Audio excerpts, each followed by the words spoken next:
Hello and welcome to Talking Bottom. I'm Paul Tanter. I'm Matt Brooks. And I'm Ange Pearson. And this episode we're talking about Bottom Exposed, a documentary about Bottom that goes out this week on the UKTV channel Gold. It's just been out. The Bottom has been exposed tonight on UKTV Gold. So it was wonderful to watch the documentary, and if you haven't already, because it's already gone out when you're listening to this, do give it a watch before you listen, really.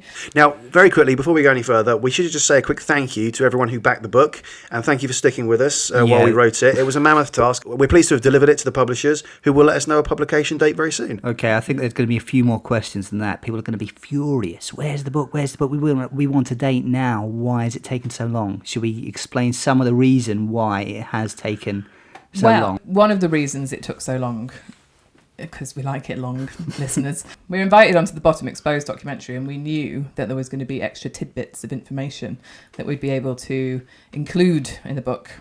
So that is one of the reasons why we delayed our delivering of it to Unbound. Annoyingly, we couldn't say any of that until now. We just look like absolute cunts for quite a while. We always look like cunts. But suffice to say, we think the wait was worth it. I know it added a bit of time to the wait for the book, but what we got in terms of new stories and information and little facts here and there, I think was worth the wait for the additions to the book. Yeah, and also just to say, we had access to the transcript. So what you've just watched on the documentary, we've actually got a little bit of extra stuff from those interviews. So it is really exciting. There's a kind of weird back and forth for this, isn't there? With the documentary guys reached out to you, Paul, from what I understand. So I'll let you tell the story in a sec. But because how the fuck were we invited onto that documentary? That's what a lot of people are going to be asking.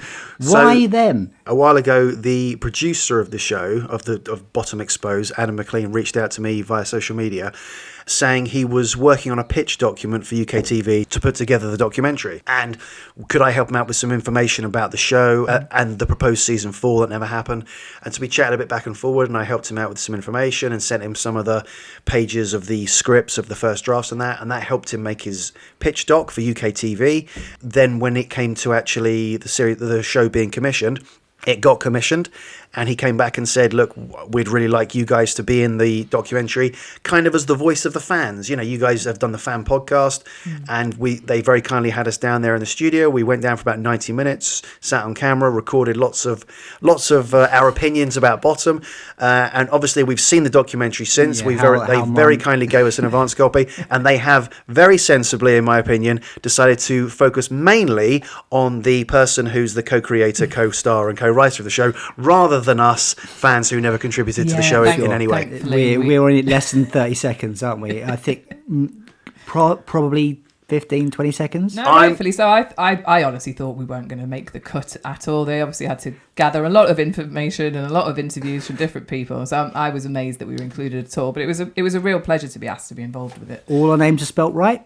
Yes. And we weren't completely cut. That's the best case scenario. Yeah, it was an honour. It was a real honour, and we've got to talk a little bit about being on that set, haven't we? It was great when they had AIDS reactions walking on the set. They filmed all of I presume everyone who went on the show, they filmed their reactions, because we were absolutely in awe when we got on there, weren't we? Because it was kept as a bit of a surprise for us. We didn't realise that they'd recreated this entire set. It wasn't 100%. I'm sure if you've watched the documentary, you'll be pointing out the same things Aid did about the kitchen. Exactly. I felt like such an ungrateful prick. Like, this isn't quite right. Actually, the chess set should have a Spider-Man on it. There should be a sellotape on the fridge, all stuff like that. And the art department there just looking at me smiling. I genuinely think that they deserve a round of applause, because they did a brilliant job with presumably not a huge amount of budget. It could have been recorded in a void, couldn't it? It didn't need to have that. That's a lovely extra detail to it. It really adds something. You did see quite a few of I say a few of the people.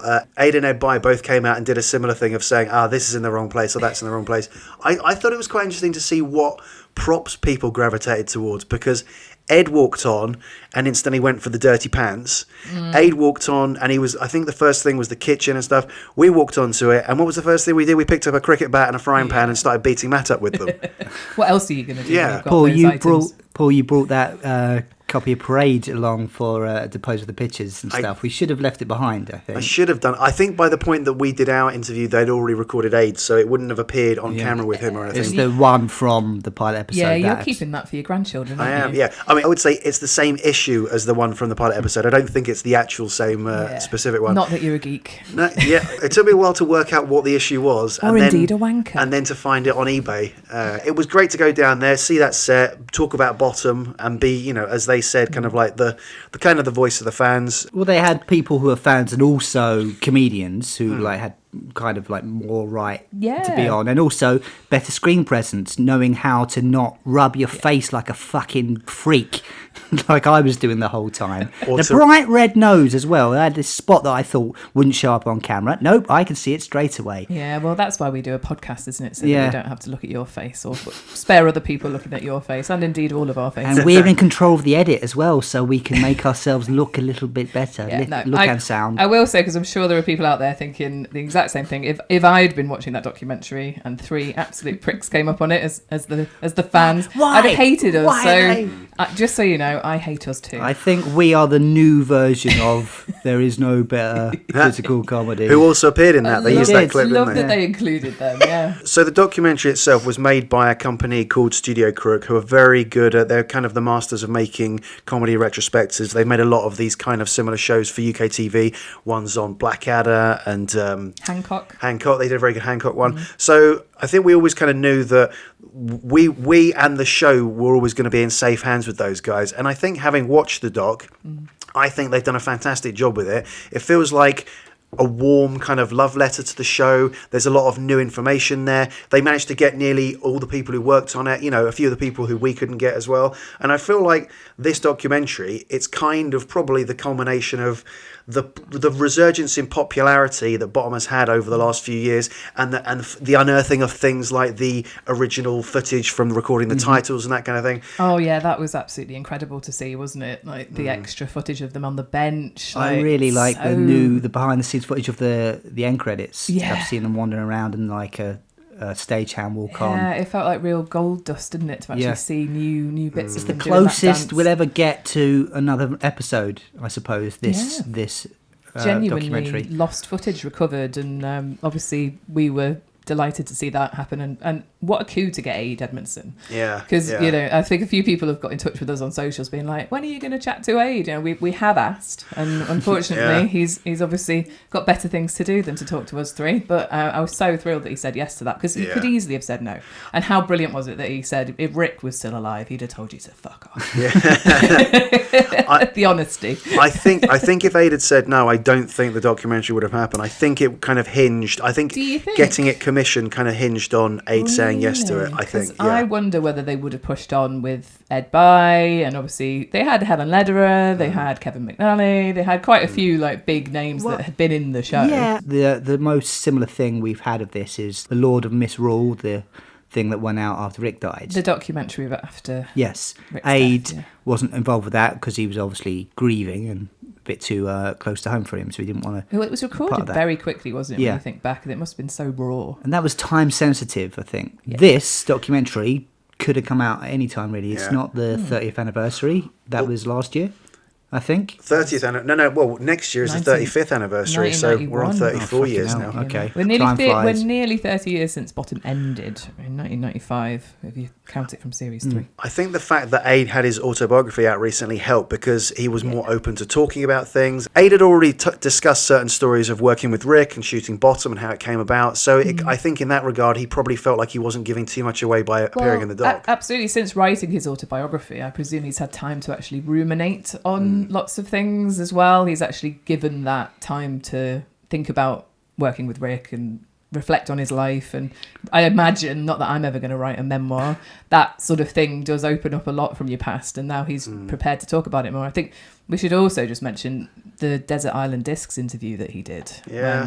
That came out. He that still was tears up when speaking about Rick. It was heartbreaking to listen to, wasn't it? But also really, because reading, I don't know if everyone out there's read the autobiography yet. You should. It's really, really interesting insight. There are certain bits in it that are hard to read, and I do think when you hear the emotion that is in Aid's retelling of certain things and his feelings in that interview, it made me feel a little bit better, because when you read some of it in the cold kind of in the page in the book, it feels quite harsh what he was saying about Rick. So it was almost comforting to hear that he is obviously still very, very, very, very, very much upset by what happened. But the written word loses tone, doesn't it? When you can see him talking about it and you see him or you hear him getting emotional, it kind of gives a whole new perspective to it. And hearing him and Ed talking, because the documentary makers got him and Ed By together. They went down to Hammersmith to visit where they shot the opening titles and the bench. How amazing would it have been for the fans that went to see the bench on that day and they see Adrian Everson and Ed By sitting there? Oh my God!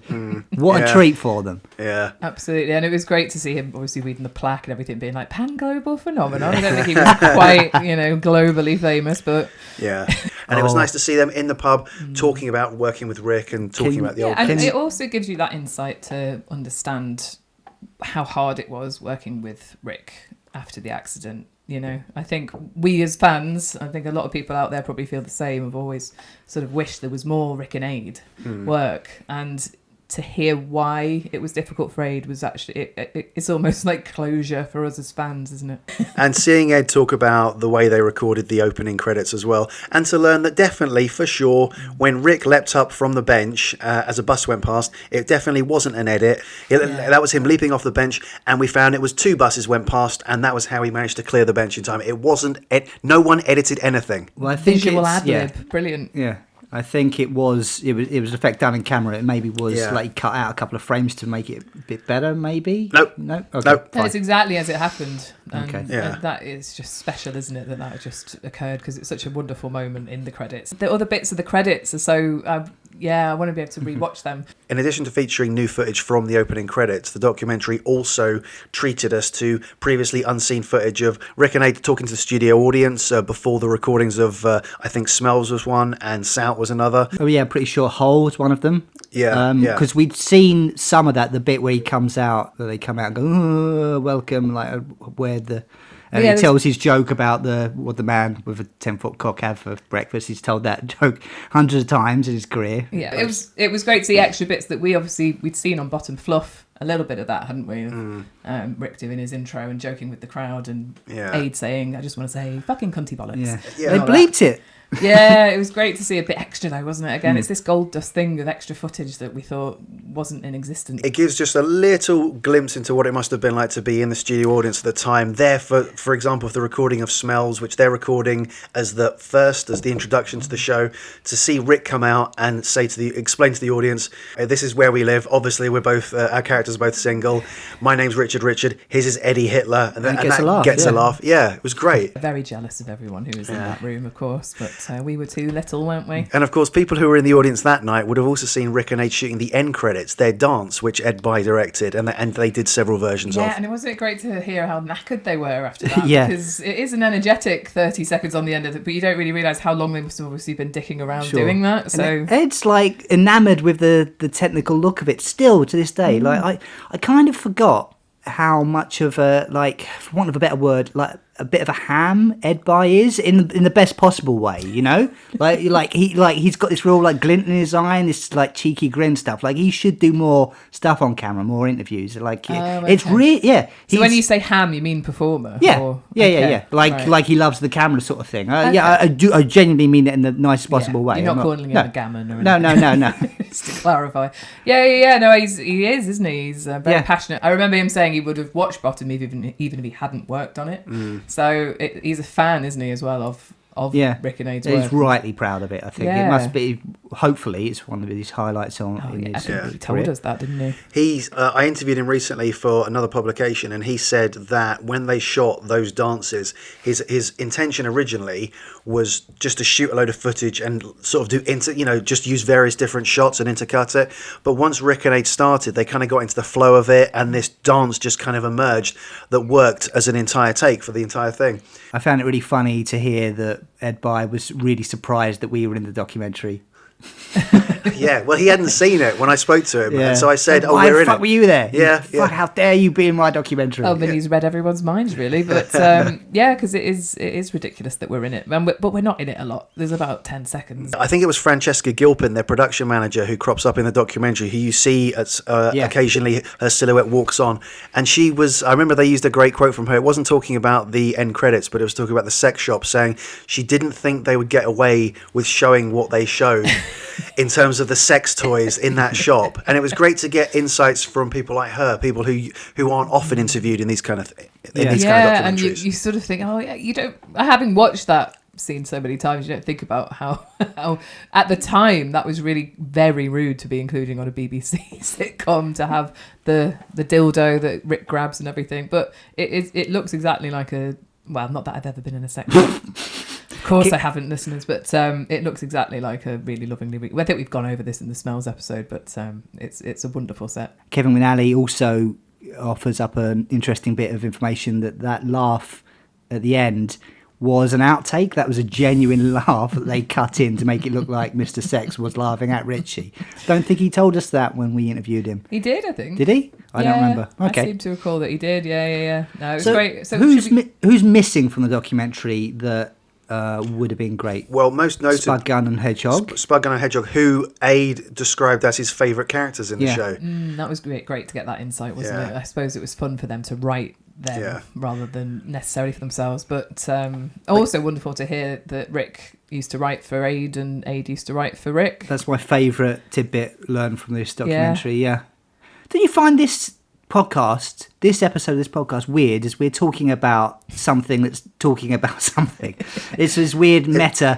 It would be like reviewing an episode of Gogglebox. Or reviewing an episode of our podcast. Yeah. So I know what you mean. We're kind of, it feels like a play within a play, or a pod within a documentary, or a documentary within a pod. But so in terms of what the documentary covered, I thought they had a very good balance, because when you think about the careers of Rick and Aid, you could spend several episodes covering their early years and the young ones and that kind of thing. But they managed to kind of cover their introduction, young ones, Dangerous Brothers, and then get to Bottom fairly quickly, the genesis of Bottom, and then taking us through all three series, the live shows, going behind the live shows in terms of what was good, what they enjoyed about them, what went well, and also talking about what we've talked about in the podcast before, of how 4 and 5 maybe weren't that good and they were kind of a cash grab and that kind of thing. Also, along with their beginnings and stuff, we get to see some footage of them at university as children, as young men or whatever. But that is like almost like we're reading their diaries or something. Yeah. That's odd almost, and like they look so happy and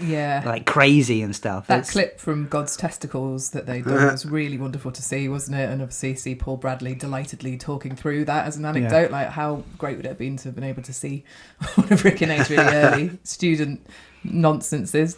But obviously it was great to see them talking about Waiting for Godot as well as an influence, like, and to really hear from Aid exactly how much that play had influenced Rick and him, and it had been instrumental in their friendship forming, actually, because they both agreed it was the funniest play that they'd ever come across.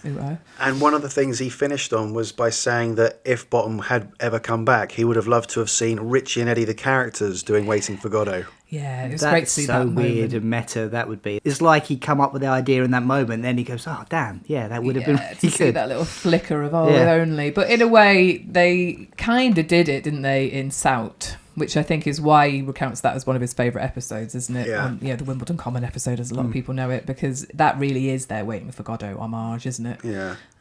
It's that or Hull, I think. Hull seems... Yeah, the two-handers all are, I guess, but I think because they're out on the common and they're like in the wilderness, as it were. But yeah, they're absolutely in the wilderness at the top of the Ferris wheel, really, aren't they? So back in, about 5 years ago, we done that episode of the podcast, and I thought I was clever. I think maybe there might be some Beckett influence. No, it's, it's well documented. It's absolutely... I think there might be some Lauren Hardy influences. There might be some Steptoe and Son. But it's been brilliant to explore this, because in the course of the podcast, we started this because we wanted to talk about our favourite show, and we've all learned a lot from doing this podcast. Obviously, since we've written the book as well, I feel like I could go back and go over every single episode again now with so much more knowledge from what we have learned, from what we've amassed. And it feels really just exciting as a fan to be able to learn and pore over new things, and it isn't just rewatching the episodes, it's actually finding out a lot about what influenced Rick and Aid, and it's nice and geeky to kind of go over these things. But there's lots in the book that we have not touched upon in the podcast that we're still learning whenever we find new stuff to talk about. This documentary does feel like how I felt about Talking Bottom, in that it might be the defining final word in that particular medium about Bottom. Yeah. Arrogantly, do you think the documentary would have happened if we hadn't done the podcast? Yes, it absolutely would. No, do you think we helped the documentary, the stuff that like we'd laid groundwork for them and Paul things? already said, didn't you, Paul, at some point that when they got in touch and they were pitching it, I think our podcast existing sort of helped. I think it helped show to UKTV that there was a big audience, or there was an audience still hungry for new Bottom content. Yeah. And there was a fan base out there who enjoyed listening and finding out new things about it. Yeah. I think it helped in that regard. But at the same time, as I said earlier, these are the people who had made Hancock documentaries, Blackadder, a load of other stuff. They knew what they were doing, and they made those without there being podcasts about those particular sitcoms. I actually just think it's about bloody time that documentary had been commissioned. I can't believe that there wasn't already a documentary about it. Seems Bottom. too good to be true in a way, though. Did you know what I mean? I feel like, yeah, this sounds. Even if I wasn't in this, I'd watch it. I had previously, before they got in contact, I had tried to pitch a Bottom documentary to UKTV, and they were interested in one, but I was told it would hinge on the involvement of Adrian Edmondson. So if you can't get him, it won't happen. Right. And I couldn't get him. We couldn't get him even for the podcast, let alone for a documentary. Makes sense. So that died a death. So when I saw A, company was pursuing it, and B, the company had the kind of track record that Studio Crook had, I thought, yes, good, because this might actually happen, and we might finally get a Bottom documentary. I really think we should go on record and admit that if we were to make this documentary, it would have been nowhere near as good. Oh, yeah. I mean, we wouldn't have had the budget. When I pitched it to UKTV, I pitched it having never made a documentary. So I was well aware of the fact that, whilst we work in film and TV and I've made films before, I've not made a documentary before. So that would have been a big thing that worked against us. Yeah, a big stretch. And to get all of the names. I mean, we should talk a bit about the famous faces that crop up on the show. It was really nice to see how many other fans there are out there at Bottom. Obviously, it makes sense that there were plenty of comedians that have been influenced by Rick and Aid growing up. We talk about Rick and Aid's influences all the time. They've all got little glints in their eye when they're talking about it. It's like, it's one of your favourite subjects. When you talk about it, Nice to see Nick Helm and Tanya Moore and Maisie Adam and Chris McCausland and obviously Lee Ridley, Lost Voice guy, and Alexi Sale's in there, even though he's obviously wasn't in Bottom, but he's not a famous fan as such as he's famous. But he'd worked with them. But he'd worked with them back in the comic strip days, hadn't he? So I do think it was because he is a fan of Bottom, isn't it? He was really, really enthused talking about their time and the influences from Godot and everything. Stephen Fry, obviously, what a coup to get him to narrates the whole thing. Obviously, there's the link with the joke in Bottom Live 2. He's in an episode of Young Ones and Filthy Rich and Cat Flat, but never in Bottom. They knew each other, didn't they? I mean, Blackadder's the link, of course, yes. And I mean, obviously, did Flashheart ever meet? The play. Did Flashheart ever meet? Melchi's in the room when Flashheart storms in. Yeah. Yes. He headbutts Darling, and then Melchi says, "Don't slouch, darling." Okay. Is it a coup to get Stephen Fry? I feel like he narrates about 75% of UK documentaries. No offence, Studio Crew. I love the documentary. No, it is a coup. Come on, I think he's like the voice of all documentaries and humour. But he obviously wanted to do this because he had, he was friends with Rick and Aid, and he's got affection for it as well. I don't think it was. He doesn't do every single thing, does he? And maybe he feels guilty for leaving him on the stage alone and fuck that play right up. But I thought I was really pleased to hear Stephen Fry talking about it, because sometimes you just get people who maybe aren't that connected, so it was nice to just have an extra little connection to Rick and Aid actually doing the when podcasters crop up talking about the show. Yeah, well, absolute pricks they are. Can we take a moment to read through some of the comments on our Instagram social media stuff when we announced that we are in this? Someone said, I'd cut off my left bollock to have been on that set. I just that was quite charming. And also someone said, I absolutely love Bottom and everything related to it, but I subscribed to your podcast and couldn't get through a single episode. So That was nice to read. Thank you.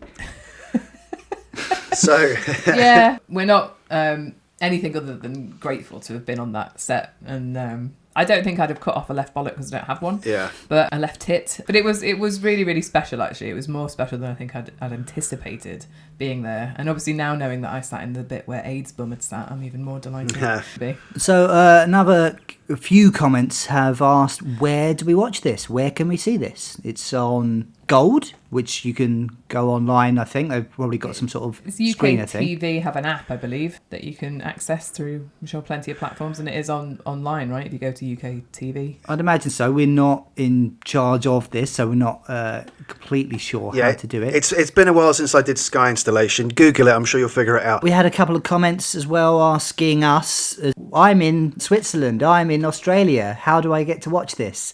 We don't know. We don't know what to do. Anyway, this episode is brought to you by NordVPN. Mask your IP address legally and watch shows in other areas of the country where you're from. Or just get a dodgy Fire Stick. So what did you guys think of all the information we learned about the fourth series that never happened? It was interesting hearing Aid finally talk a bit more and Ed Bye discuss a bit more information about the show that never came to be. Do you know what? Quite annoyed because he said, it was bottomish, not that good. And then he pitches some episodes that sound brilliant. One of like the democracy stuff. So Ed Bye had already told us when we interviewed him about the fact that it would be obviously on an island. There's been like a hurricane and everything's coming across sideways. And Aid built on that and said that it's just the two of them. They're trying to install a democracy. Richie empties all the bottles of hooch on the island, which forces Eddie to become sober. And we discover that when Eddie is sober, he's actually very intelligent and cogent. Yeah. So he runs a brilliant campaign to get elected, and Richie is taken in by it. But Richie falls for it and votes for him. And that Eddie went to Eton, but he didn't attend school there. He would run through the classrooms when he had stolen things, and he would learn things from the blackboard. As you do, just seeing some things on a blackboard for a second, it'd take it in. That's wonderful, though, to actually hear that Eddie is a genius, but it's his alcoholism that's been holding us back all these years, not Richie. This reminds me of Homer when he had the crayon removed from his brain. He's suddenly really clever. Sort of thing. It happens in quite a lot of media, I think. When you're doing the same things with the same characters, you have to kind of change them. You do have to trust Aid's instincts there that, what they had written, he is saying it, but it wasn't good enough. It wasn't good. So we're hearing an idea, aren't we? But when you're actually faced with writing the full script out and making it happen, I think, unfortunately, Aid was probably right that it wasn't the thing to do. Live 4 and 5 probably weren't good enough as well. So we've said this before, but it was absolutely fascinating to hear about what the ideas had been. I mean, that kind of idea there'd been a storm on the island and everything being sideways. Like you can picture it, and it would be really, really, really fun to have seen it. But actually, I think you've just got to say, in hindsight, it was the right decision. It's what happened, isn't it? So it's not really a lost series as such. It's just a idea that never came to pass. As you quoted him saying before, he said it was bottom-ish, didn't he? But bottom-ish isn't good enough. So unless you're going to, as he said to Ed Bye when he was talking about doing the 4th and 5th live shows, when you've been on the top, when you've been at the pinnacle, if your direction is down from there, then you kind of want to get off before it goes any further. And you kind of felt that with the quality of 4 and 5 of the live shows. And I guess he's right in that if they'd gone on and done another series in 2012 for the BBC, just because the BBC had wanted it, it probably would have in some way tarnished the memory of the other series, because then we'd be going, oh, these first 3 were great, but this last one was dog shit. A bit like we did with the live shows with 4 and 5. What about? Do you think that's what's going to happen with 40 Towers? Because that's coming back, isn't it? Is it really? Apparently Is it actually? so. Apparently so, yeah. Okay. Yeah, apparently John Cleese has written an episode, or probably more, but he's been commissioned to do a series, and it's going to be John Cleese and his daughter running a hotel / some sort of establishment on an island in the Bahamas. Oh, really? There was Caribbean. It was always the example given for only do 2 series. 40 Towers, and now that's ruined. Is his character going to be complaining about woke customers by any chance? I can only imagine what it's going to be, but hey, he's got the commission and he's John Cleese, so he's going to do what he's going to do. There's a play in the West End as well that he's involved with. Yeah, John Cleese's Fawlty Towers, yeah. I'm not because they booked, did the dining experience, which I went to, which is actually very good. But John Cleese, I think, sued them. I don't know. He's not involved in it, is he? And he's obviously thinking, well, that's mine, so I'm going to do what I want to do. To be fair, like they they're getting all that publicity and things from his work, like they're an established... There's a lot of affection for Fawlty Towers still, even though I know obviously John Cleese has split the room, as it were, to say lightly. But if there was if Aid decided to do Adrian Edmondson's Bottom, and there were 3 episodes back to back of Bottom that Aid directed, and it was on in the West End, I think we'd all go and watch it, wouldn't we? As long as they've got their involvement in it. Somehow I watched recently, I'd like to bring up a dramatisation of how Steptoe and Son was made, called The Curse of Steptoe, I think. Yes, I've seen that. Couldn't help but think of them doing a Bottom one in a few years when Aid's dead. Yeah, well, we've obviously we don't want to think about that, but yeah, we haven't really touched upon it fully, have we? But obviously, Aid and Rick, their relationship became strained, didn't it, towards the end? It's not the same at all as what happened with Steptoe and Son, because they struggled whilst filming. There'd be things to explore within Rick and Aid's relationship as writers and friends, and how things fell apart a little bit for them. It is quite heartbreaking in the same way as you learn about Harry H. Corbett and Wilfred Bramble not getting on. You mentioned their relationship becoming strained there, which obviously Aid acknowledges in his book and in the documentary that it did. But I think it was really nice that in a way you kind of saw him reconcile it on camera, in that you saw the warmth he still felt when he talked about the relationship and the affection he still had obviously for the show. And it's nice, I think, to see that Aid has now finally looks like he's gone through that thing of, I don't want to be seen as the guy who just plays Eddie, I want to be an actor. And now, a bit like the way Steve Coogan kind of pushed through kicking back against Alan Partridge and eventually came to embrace it when people knew that he could do other stuff. I feel like Aid Edmondson has finally now acknowledged that, people know I can do other things, so it's okay to be warm about Bottom and about the relationship that I had with Rick and working with him. Yeah, absolutely. And again, he's had time to reflect on it. And I say the word strained lightly, really, because it's not quite the same, is it? Because Rick and Aid were best friends. Rick had the accident that was a major brain injury that affected him medically, and Aid has obviously struggled because it was really sad to hear that Aid just wanted to meet up and have a lunch as friends, and Rick would always be Rick and want to be doing the next job, and he's like, when are we getting the band back together? He kind of hints thing. that that's because of the brain injury, like he'd get confused and things, and just like, all right, I've got some notes, like, what are you talking about? Yeah, so it's not that it was strained and that they fell out in that they had a huge row, hopefully it wasn't that, but Aid had to just be very, very, and fair play to Aid for sticking to his own instincts and, not just doing it for the sake of wanting to help out Rick in terms of what he wanted, because it probably wasn't the right thing, as sad as it is. And we've gone over it before, haven't we? But it's great that Rick got to do Man Down with Greg Davies, and, he did get to do some other really brilliant roles in after Bottom finished, but he obviously still wanted to work with Aid, and so it isn't nice to hear that there weren't all good roles that Rick was doing though. Towards the end, there was this terrible film he did called Just for the Record, which was a mockumentary about a film that fell apart, and so it's a mockumentary about the film industry starring Rick Mao. That sounds brilliant. I was on that film. And it's shit.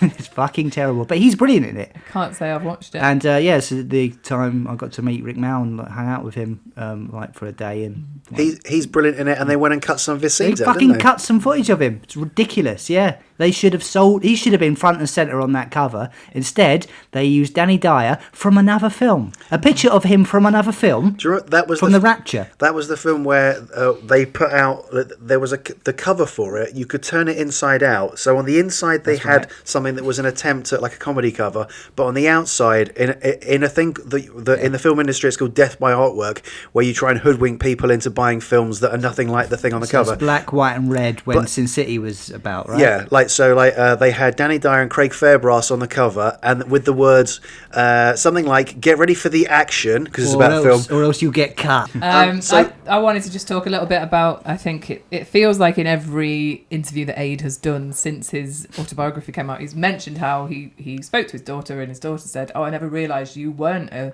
comedian or an actor. You were a stuntman."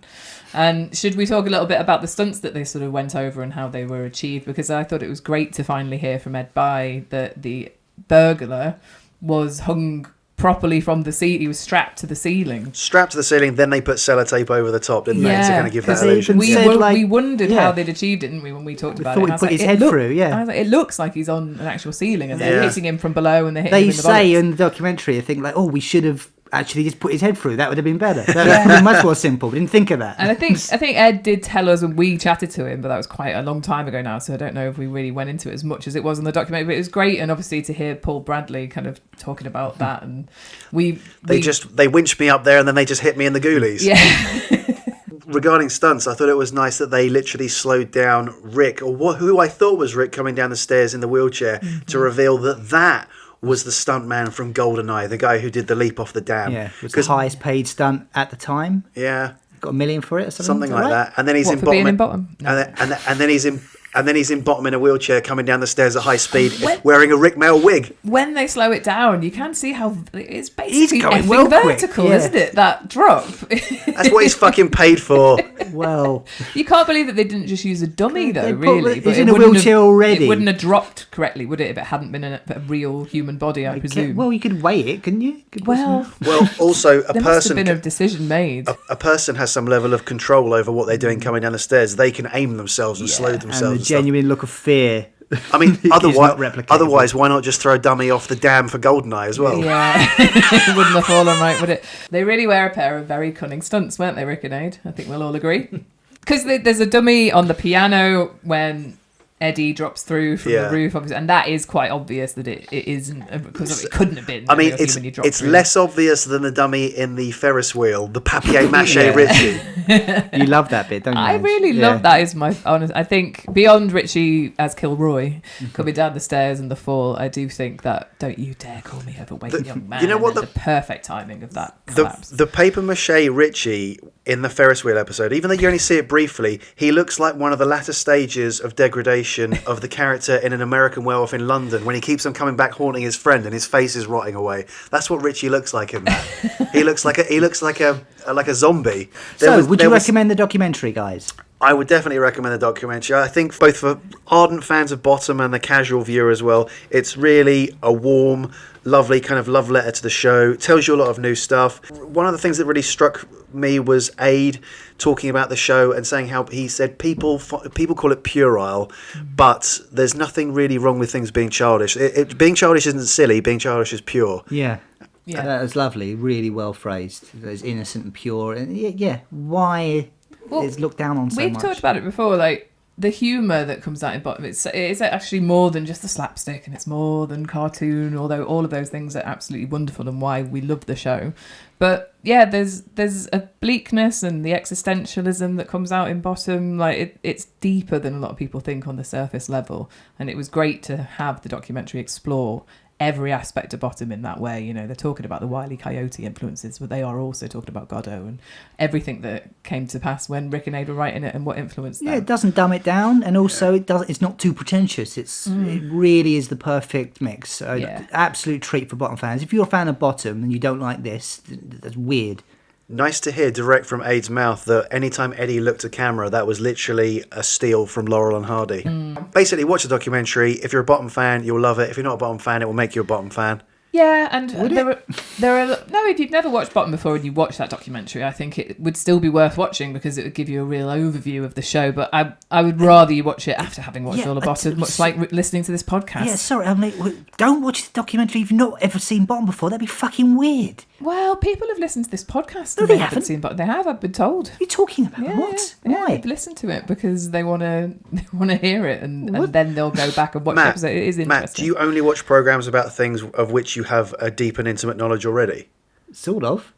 Okay. Wow. What a very lonely, sheltered life you must lead. Well, I wouldn't listen to the commentary of a film before I've seen the film. That's how I feel about like a documentary on a show. If I'd never seen the show before, I certainly wouldn't watch the documentary. I saw a documentary the other day about the Sparks Brothers. I've never been interested in their career or music, but I watched a documentary. Was that the Edgar Wright thing? Yeah. And I thought it was very interesting. It made me want to find out more about them. Is that because you're an Edgar Wright fan? No, I just had the opportunity to watch it, and I thought, sounds vaguely interesting. I was vaguely aware of some of their music, but not a lot, and I watched it, and it made me want to know more about them. I heard the Bros documentary was also quite funny and good. No, not unless you know everything everything about Bros, you can't watch it unless you know everything about Bros and you're a big Bros fan already. I haven't watched it because of that. Okay, I good. heard it was good, but I'm like, don't watch it unless you're a fan. Okay. I'm not going to.